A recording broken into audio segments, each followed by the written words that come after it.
This is Python's Paradise. This is your host, Greg Gilbert, straight out of Fredericton, New Brunswick, Canada, here on May the 16th, 2022. And folks, I have a wonderful actor on the show who's been in a lot of cult films, and he's got a lot of interesting things coming up as well. Folks, I'll give you the wonderfully talented Peter Patrikios. Did I Almost. mispronounce that? Almost. Nobody gets it right. Nobody gets it right. Oh, I'm sorry. I I don't was want to. waiting. I was Ready? Go for it. Patrikios, like Patrick. Patrikios. Patrikios. Patrikios. You know what?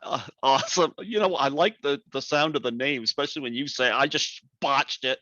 You're one of many I've botched on here, but my apologies, but welcome to the show. I dig your outfit, the black cowboy hat, and what are No, those my like? mom made this hat. Oh, did she? Yeah, she makes hats out of fabric and different things. This is actually like a velour yarn, so it's kind of like a velour hat. Oh, beautiful. Yeah, it's my red carpet look. You got red carpet behind, kind of. It's like a curtain, but still, we can call it red carpet. Yeah. No, But no, thanks for having me on. Thanks for having me on, man. I'm happy to have you on. I know you've been in a lot of cult films. You got some films coming up that I'm going to ask you about, and I know your time is limited, so I'm going to respect that. But before we talk about your career, I would love to get your background and what led you into acting.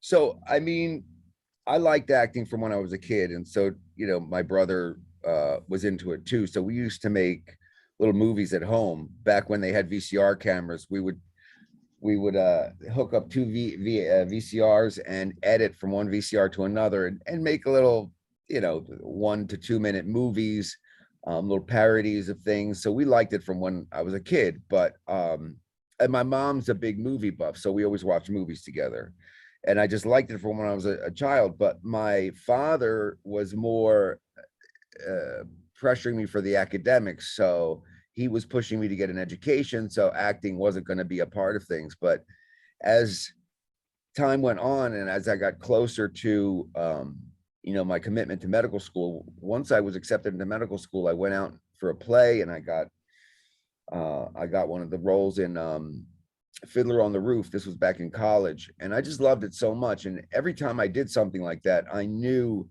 that it felt right for me, and I knew that going into medicine was just going to be something that I was doing for someone else and not for me. So I ended up dropping out and not telling my dad for 3 months, and I went out for 3 months, and I went out for plays, and just knew for sure that that's what I wanted to do. So I have no regrets for not doing medical school. Mm-hmm. But it's something I'd wanted to do since I was a kid. My mom was thrilled. She loves having an actor in the family. So Okay. What movies did your mom take you to growing up? Is there any special movies that you guys bonded over?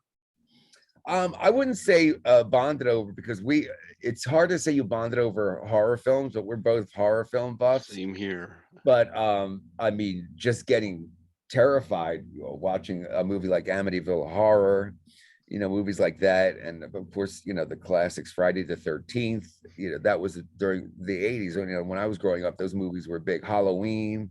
Love Halloween. And so a lot of the parodies we would make were scary films. So we'd use ketchup, me and my brother, and there were bloody scenes and garden hoses for intestines. And we would just keep my mom in stitches. She loved it. Yeah. I've interviewed a lot of people from those movies too. Yep. Actually, Halloween, I'm still in contact with Sandy Johnson, who played Judith Myers. Oh, okay. She is a lovely, lovely person if you ever get a chance to meet her. I just worked with, and I mentioned this, and I can't remember his name. I feel terrible. One of the actors who played Jason in Friday the 13th. Kane Hodder. Yeah. He's going to be in the movie Hayride to Hell. He was so much fun, and so was Bill Moseley, who's one of the other leads in the film. Yep, Devil's Rejects. In the movie, we do a stand-up routine.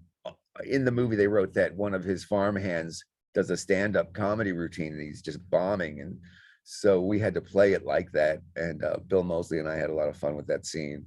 And I had these fake teeth in, and the crowd starts jeering and saying, get off the stage, you're horrible. And I go to say, I'm gonna kill you. And when I said the word kill, the teeth went flying out on stage. Bill and I were in stitches. It was too much fun. That's good. It's gonna be a fun movie when it comes out. I'll Probably the show you fall. something right here. I'll show you something that I have. You'll probably be delighted with. I've interviewed one of the Jasons, my favorite Jason. Oh man, And that's he pretty said awesome. Ted White. Nice. Yeah, he was my favorite Jason in Friday the 13th, the final chapter. Yeah. Yeah, he's He sent 96. that to you. He sent you the mask. Yeah, Pretty cool. yeah. You can order that stuff on his webpage. He signed it. He's been on my show twice. And little picture of him. Nice. I tell you, not your typical family photo. Yeah, Ted is I know was dealing with elements of his memory right now and is not able to do. He's 96 years old, but I'm going to tell you the career he's had as a stuntman. He worked with Clark Gable, John Wayne, Lee Marvin, he Rock Hudson. He knew Marilyn Monroe when she was Norma Ray. Wow. Yeah, boy, did he have some stories. He was an incredible guy. I had him on twice, and great guy. He's my favorite Jason. What a gentleman! And I still occasionally order pictures off his site, but he was my favorite Jason. And I also heard that Kane Hodder's a hoot. Haven't met him yet though. He's so funny and so nice. And Bill Moseley, I remember from the Rob Zombie movies like Devil's Rejects, Yeah, and that's definitely the one that I saw him and really was like excited about working with him. yeah. And I know you're going to be working with Dave Sheraton and Felissa Rose in an upcoming movie. I'm actually a co-producer on, or an associate producer on Z Dead End, which they're both going to be in. And Okay. I met them at Frightmare in the Falls last October. Dave Sheraton was dressed up as Officer Doofy from Scary Movie. Oh man. And I got him to sign my Scary Movie, and he wrote a line from the film. I think it was, "I went poopy," and his handler beside him had to look up how you spell that in French because he put both versions of it. Even though I don't speak French, Canada is known as a bilingual country, so he put it in both. And There's a video out there of a scene I did in Gotham that they translated into French for some reason. yeah, I don't know why. And it's the one time when I saw myself speaking French. So I don't speak French either. I only knew what I was saying because I actually did the scene, but that's funny. but I said to him, I told him that I was an associate producer on The Dead End, and he looks at me and he goes, "Technically, you're my boss." Felissa Rose is at the next table. He goes, "Hey, this is our boss." Felissa's like, "Hi." Right? Felissa's a delight to meet too. She gave everybody a big hug, and my brother taking care of my parents, and I got her to sign a picture for my brother Andrew. And she goes, when she found out he was taking care of my parents, she offered to do a shout out video for him. She didn't even charge. Oh wow. She is so cool, and I don't know if you did that shoot yet, but if you get to work with Felissa, awesome. All right. Yeah. Yeah, I wasn't waiting for them. I told them, I said, I'm waiting to see the Officer Doofy Angela crossover.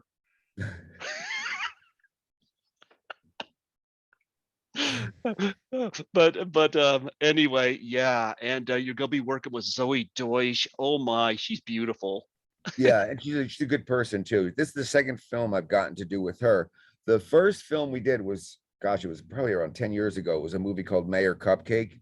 And I got to Hmm. work with Judd Nelson and Leah Thompson. And Lovely. she had both her daughters, Zoe and Maddie Deutsch. Maddie is more into the music and she sings in Mayor Cupcake.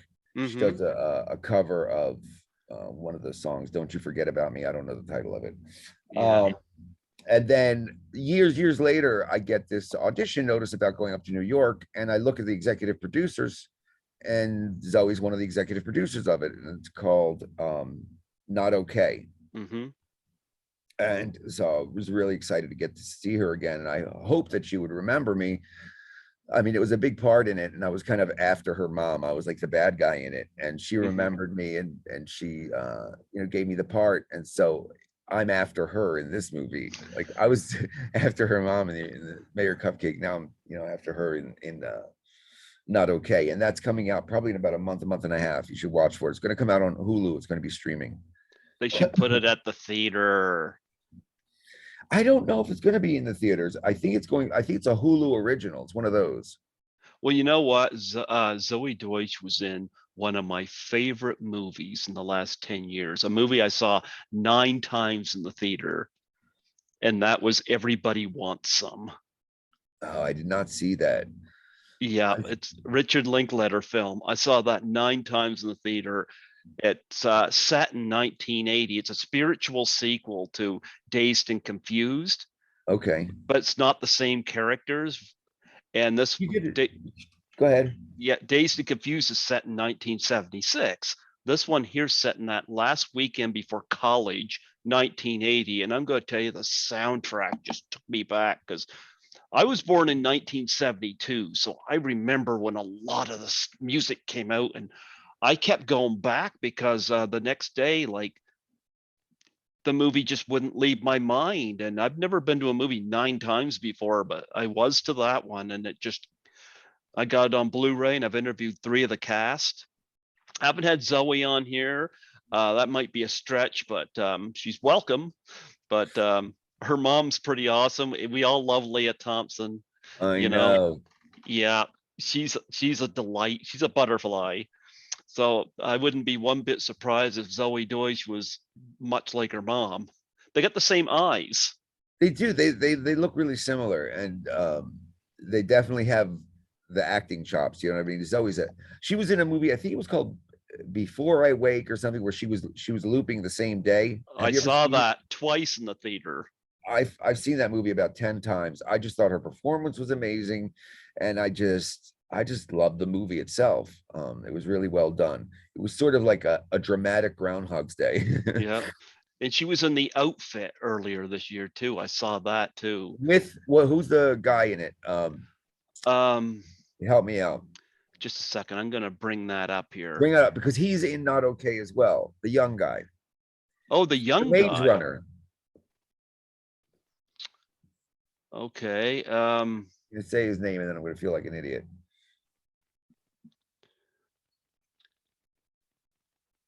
Who was in The Outfit? Yeah, I thought it was. Wasn't the outfit a period piece? Yep. Okay, let me see. Yeah, I'm gonna find it too. Who's gonna find it first is the question. well, had Mark Rylance that was the lead in it. You had Dylan O'Brien. Him. Him, Dylan. okay. All right. He's in Not Okay as well. Well, you know what? It says something about Zoe. It says that she has good relations with people. It doesn't seem to be drama with her. That's awesome. Dylan O'Brien. Yeah. Yeah. Yeah, I saw The Outfit as well. Yeah, I'll tell you, I was just in heaven when I saw Zombieland Double Tap. I had Emma Stone and Zoey Deutch. I was like, oh my, so much beauty in this movie. Forget the zombies. I want to touch upon I know you have brief parts in these films, but let's touch upon them anyway, because Split is celebrating an anniversary. And I saw that in the theaters, and it was kind of the film in many ways that brought back I'm screwing up on the director's name here. M. Night Shyamalan. M. Night Shyamalan. He went through a dry period with some major misses, but he was also in had some really good films as well. But Split, All his films are good. I can never say anything bad about it because he's well, the last Airbender. I was in The Last Airbender. Or were you? Yeah. this interview is now. No, The no, but he cut my scene, and so I oh, did he? forgave him after he put me in Split. But the last Airbender, they had a scene. I know it got such bad. I mean, it's. But That I was a fan of the. the happening. People were still mean about that. They said the only thing that happened was I lost my money at the theater. But I look, I liked that movie too because I'm a science geek, and like trees can communicate with other trees. And I'm not going to go down this road because I always end up at parties. I bring up something like biology, and then everyone just like looks at me like, "What are you talking about?" I just don't want to nerd out on you, but I like that film. But M Night was a little jokester because I was driving Betty Buckley up to the zoo in the scene, and it's a small scene, but he remembered me from the Airbender, which I had a bigger part in, but they cut the scene because they couldn't they didn't feel that they were serving the Kyoshu warriors the amount of time they wanted to give that set of characters, so they just cut all their scenes out of the movie, and my movie was with the Kyoshu warriors. Mm-hmm. And I had to do my own stunts, and I was really excited about it. And so when I went to the movie theater, it wasn't there. And then I saw him in an interview saying he wasn't doing them justice with the amount of time he offered them, so he just cut them out of the film. But I do I get on the set of Split, and I'm pulling the cab up, and he made pretend that I ran over his feet with the cab and started jumping up and down. And, I was nervous as it was, even though I've worked with him a few times, I still get nervous because he's a big director. And I thought, I'm the guy who ran over M. Night Shyamalan. That's going to be my thing. Great. He was just kidding. Yeah, Betty Buckley, of course, and Carrie. I'll Yeah. tell you, you better behave because I'll tell you, she'll make you do exercise. She will. She will. Great to see Betty, and of course, Anna Taylor-Joy got a big career out of that movie. I saw her last night in Soho, and she's in a movie called The Northman right now. Yeah, Yeah. she's hugely talented. Now, I was one who didn't know her until that movie, but then I went back and saw The Witch, I think it's called. Yep. Great in that. Oh yeah. Yep. But yeah, Split, that was one creepy movie, and I gotta say, great stuff. I think it's one of the best things M. Night has done, and Yeah, I liked it a lot. nice little tagline there at the end of it too, so post-credit scene. And I gotta go way back here at the beginning because I saw Snake Eyes in the theater. What was it like working with Brian De Palma? Well, Brian actually went to my high school. Ah. I found that out just before I filmed.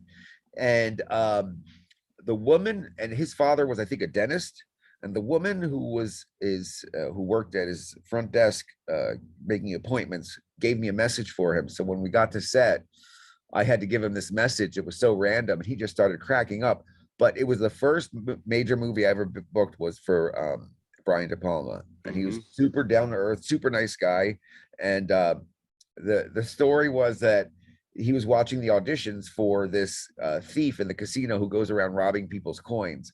And he was watching people, and when they got to my audition, he jumped out of his chair and he's like, "Now that's a thief! That's a thief!" And I was friends with one of the people that was in the room, and they thought, everybody looked around like, what did Pete do that got him so excited? So maybe somewhere deep down inside, I'm just a natural thief or something. There's something sneaky going on because he just thought I was the guy for it. So it was a lot of fun to be on that set. Sneaky Pete. Sneaky Pete. And I almost got mugged in Atlantic City. I almost got mugged because I was down there, and I was feeling pretty special because I'm on this movie, and I went out walking by myself, and someone tried to get my attention, spare some coins or whatever, and I just kind of went like that with my hand, and he said, "What?" And he started chasing me, and I took off running. The guy chased me for a block, but I ran into a used car, not used car, a rental car place, and I asked them to call 911. I was terrified. I never went out by myself again. No. Well, you could have went with Nicolas Cage, but he could scare them away. He brought his own gym with him. He had like a trail, one of those trucks, those long trucks, 18-wheelers. Yeah. And it opens up. It had all the Nautilus equipment inside, workout equipment. He brought that with him. Did he let you work out? No, it was his. I wasn't gonna embarrass myself. The guy's huge. He's so built. He's got a cool. That latest movie of his that's out right now, I went and saw a couple times, and I like the fact that he embraces how crazy his persona is in pop culture right now. And Yeah. yeah, I think I was always trying to say, when did he get put, like, when did he go over the edge? Was it Moonstruck that did it for him, Raising Arizona? But he went with it. He knew what people loved you seeing him want me to do. tell you what really did it was Wicker Man, Oh yeah. because that got trashed, but yet people watch it because of the stuff he does in the film. Not the bees, not The the bees. bees, not the bees.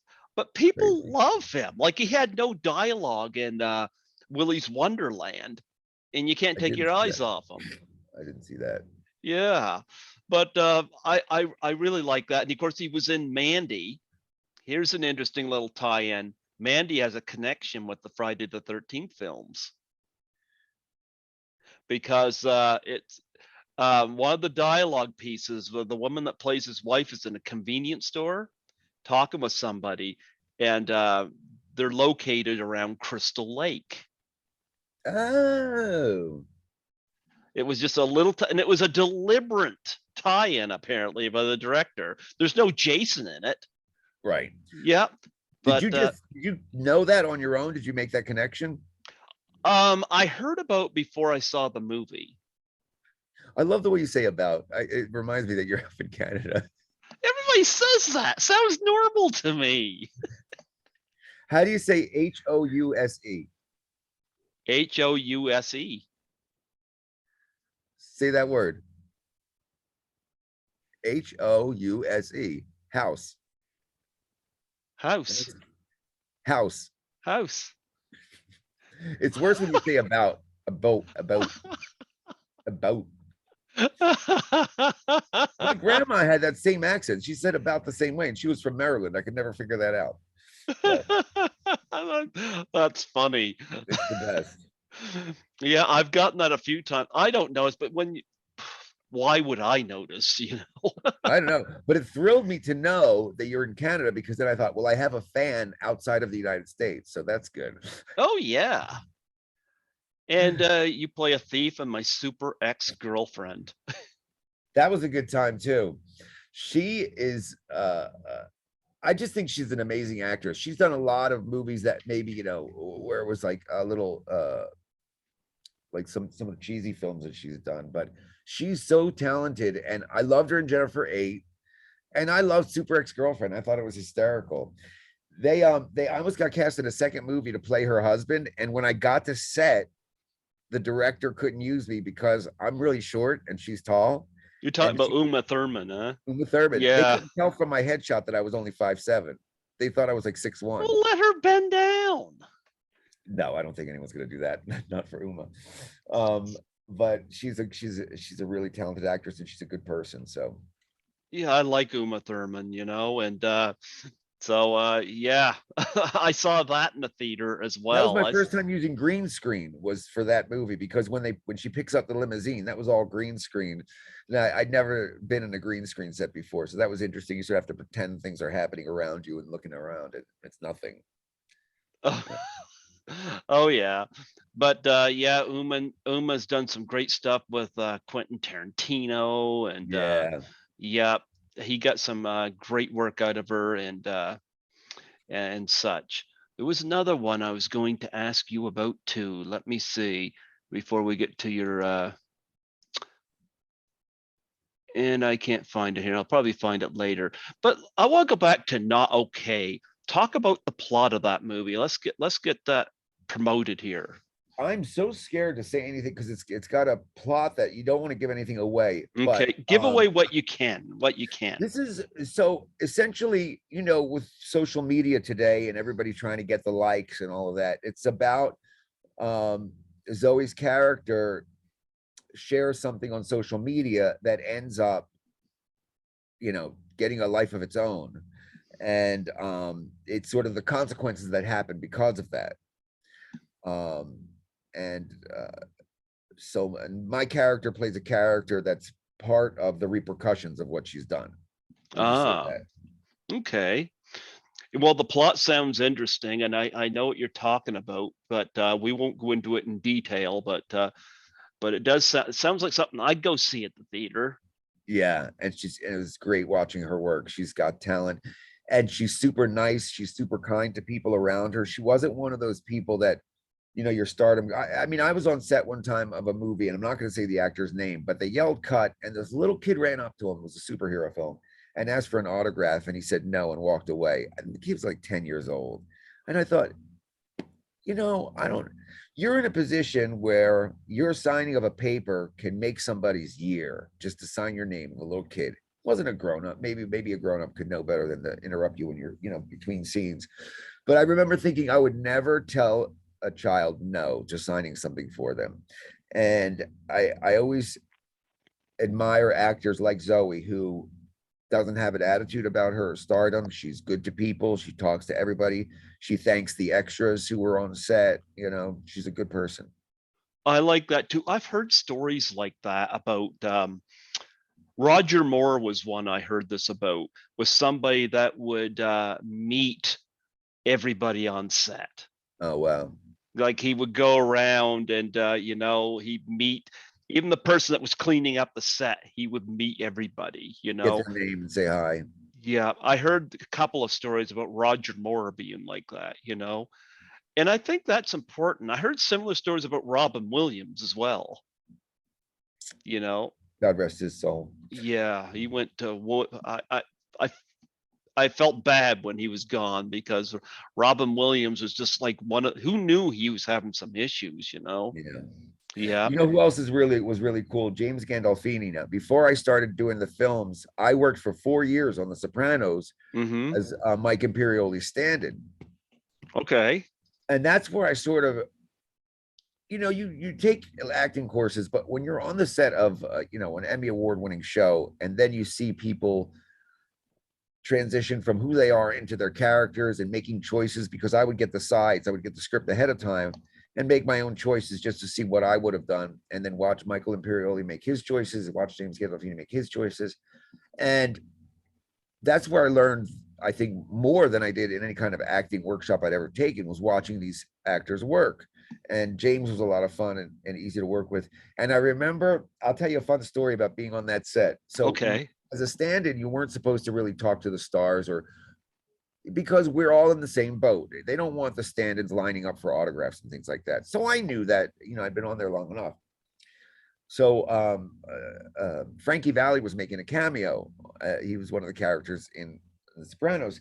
And we were on the van on the ride home, and he was sitting in the passenger side. I was behind the driver, and it was my mom's birthday. So I called her to wish her a happy birthday. And I said, I know it's late. I just want to make sure to get it in. Happy birthday, Mom. Oh, guess what? Frankie Valli's in the van with me. And I knew he would hear me saying this. And he turned around and he said, "It's your mom's birthday?" I said, "Yeah." He said, "Give me the phone." So he takes the phone and he said, "What's her name?" I said, "Christina." And I could hear her screaming in the background. And he says, "Christina, I want to wish you a happy birthday and say, you're just too good to be true." He sung to her on the phone. Oh, So beautiful. My mom had her own little serenade by Frankie Valli. Isn't that awesome? Yeah, that's one of the joys of being in this industry, is to be able to do something nice for someone else. Yep. Yep. There's a few people like that. But one of the things, I used to read Autograph Collector magazine a lot, and every year they would have the top 10 best and top 10 worst signers. And I cringed a lot when I heard stories about the worst signers. What do you mean, like signing autographs? People who don't do, yeah. Like now there's some in the middle. There's some that don't sign because they don't want people selling their autograph. I kind of get that. I understand that. So I don't put them in the same place, but there are some really big stars that just have an attitude. I hate to mention well, I won't mention. Let's not trash anybody, but it's bad. It's bad. It's a bad habit not to. Well, I know of an actress right now, an A-list actress right now, whom I used to champion. Until you found out. Well, it's not the autograph thing. She won't do selfies with fans because she doesn't know them. They're strangers. But yet she'll get her picture taken with any celebrity around her. And she'll always say in interviews she's best friends with so and so of a So she's name dropping. yeah. I lost all respect for her, you know. I interviewed somebody who had small part in one of her movies. And this person that had the small part was actually not a nice character, but she was a total delight. I would have much rather see this person in a smaller role in place of the big name actress.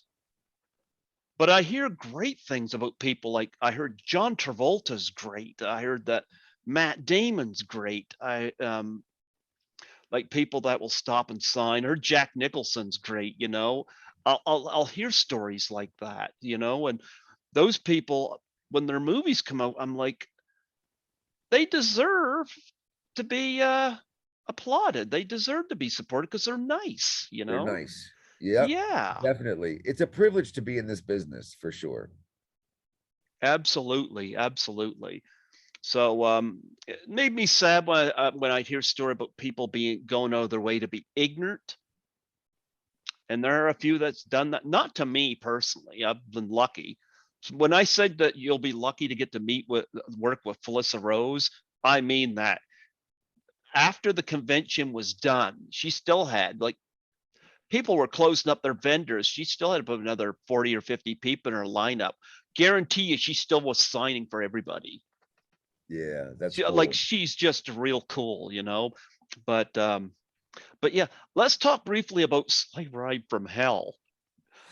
So this movie is going to be a lot of fun. I played twins in it. I never played twins before. Lenny and Lester, and Not so Squiggy? Lenny, yeah, Lenny, Lester, and Squiggy. Um, so Lenny and Lester, and they're farm hands, and Bill Moseley owns the farm. His character owns the farm, and the town council. It's kind of a dark comedy.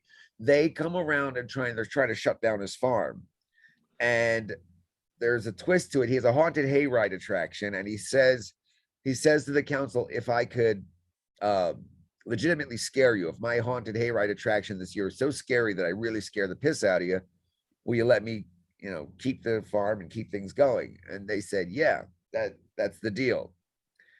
And he truly scares the piss out of him, and I'm not going to tell you how, but Nope. I participate in quite a few of the.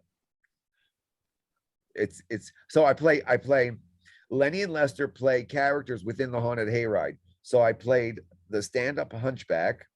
I played the creepy clown. I wish I had pictures of these characters. My creepy clown was so creepy. Um, I was a pilgrim, I think. I was um a pilgrim, a creepy clown, the hunchback, the mad scientist. I made a giant zombie out of corn or something. I don't know. It's crazy. You must have had a blast. Super blast, except that it was about 10 degrees outside and I was wearing costumes that were built for the summertime. So every time they yelled take, they had a vehicle that we could jump into because I was freezing out in the fields uh, outside of Philadelphia. But it was a super good time. Really good people in that film. Both the cast and the crew were really nice. A lot of the PAs would have coats and they'd just run over to me and hug me and put me in, like, they had this faux fur coat that was exclusively mine, and I would just wear it inside the van. And I was just dying, but I had so much fun playing all these different characters in one film. I played like 5 different people. So it was Oh, a really that good must have been. time. I want to see this film. This sounds like it's going to be fun. It's coming out this year. Is it going to be I've in theaters? I don't know if it's going to get theatrical release. The last one that this director did, Dan Lance did, it called Alpha Rift. Okay. That's a film that just was released with oh god, Aaron Devilla. I'm going to say he's going to kill me. Aaron, don't get mad at me. He's the lead in that film. Um, and so this is the one he did after that, and that one was in theaters briefly. So maybe this one will be too. So we have that. We have Not Okay, and they just released Last Call with Jeremy Piven. that I just did, and that I think is still on cable if people want to give that a watch. You see, I got my television just set up to watch my Blu-rays, so that's why I've never saw The Sopranos in my life. I knew James No, Gandolfini was in it, but I just haven't watched television since I moved out of my childhood home, you know. So yeah, I'm a little behind on that, but a lot of these movies like Slave, I got a question about Kane Hodder, like because he was in a movie that I was a co-producer on called 13 Fanboy. okay. And I heard that Kane Hodder, like Leslie Nielsen before him, would bring a little fart thing with him that he would squeeze. Did he do that on I set? can't say that he brought that to set, but he was a jokester, and he had people laughing for sure. I did not see a fart thing, but then I wasn't there every day that he was. He was definitely one of the stars of the film. Can't say that happened, but it's something I could see him doing for sure. Absolutely. I got to click on Slave Ride from Hell here just for a minute before we let you go because I want to go through that because Hayride, Hayride from Hell. sleigh ride. Sorry, Hayride from No, it's Hell. okay. Sleigh, hey. It's Well, like a yeah. Halloween movie. Okay. Um, looking through this because I know Mr. Blue Shirt, you got Genevieve Rossi in that. I've interviewed her on here 4 times. Oh, the pictures look good from this. Oh, wow. You know what? This sounds like it's be something right up my alley. Yeah, Hayride from Hell, not Sleigh Ride. Although, like I said, either way, it sounds great. And you got one called Sanctioning Evil. Yeah, that's not out yet. That's gonna come out. And Not for Nothing. And you have and Signs of Love. These are all, yeah, they're all coming out. Yeah. Not for Nothing was set in South Philly. Mm-hmm. And that was about the heroin opioid epidemic, and one of the characters, his sister dies of an opioid overdose, and then another guy is murdered by a gang member using opioids, and the film is about them trying to track down the guy who was the cause of that. It's a serious film for sure. And your pre-production on Butch Please, which I don't think you can go into in too much detail, but Yeah, we don't have too much on that. I yeah. haven't gotten the full script yet. I've gotten the first drafts. Yeah. But yeah, but Not Okay and Hayride from Hell, they definitely sound right up my alley. I love horror films, so You got to find a friend who has a cable and go out and watch that, so you could, we could do another interview later on after you've seen it.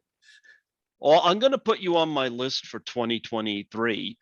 So when these things are all done, we can get even more in-depth chat with you because I know you've done a lot of brief parts in some of these movies I brought up, but I also know that you've got some You'll see some meteor roles in these films that are coming out.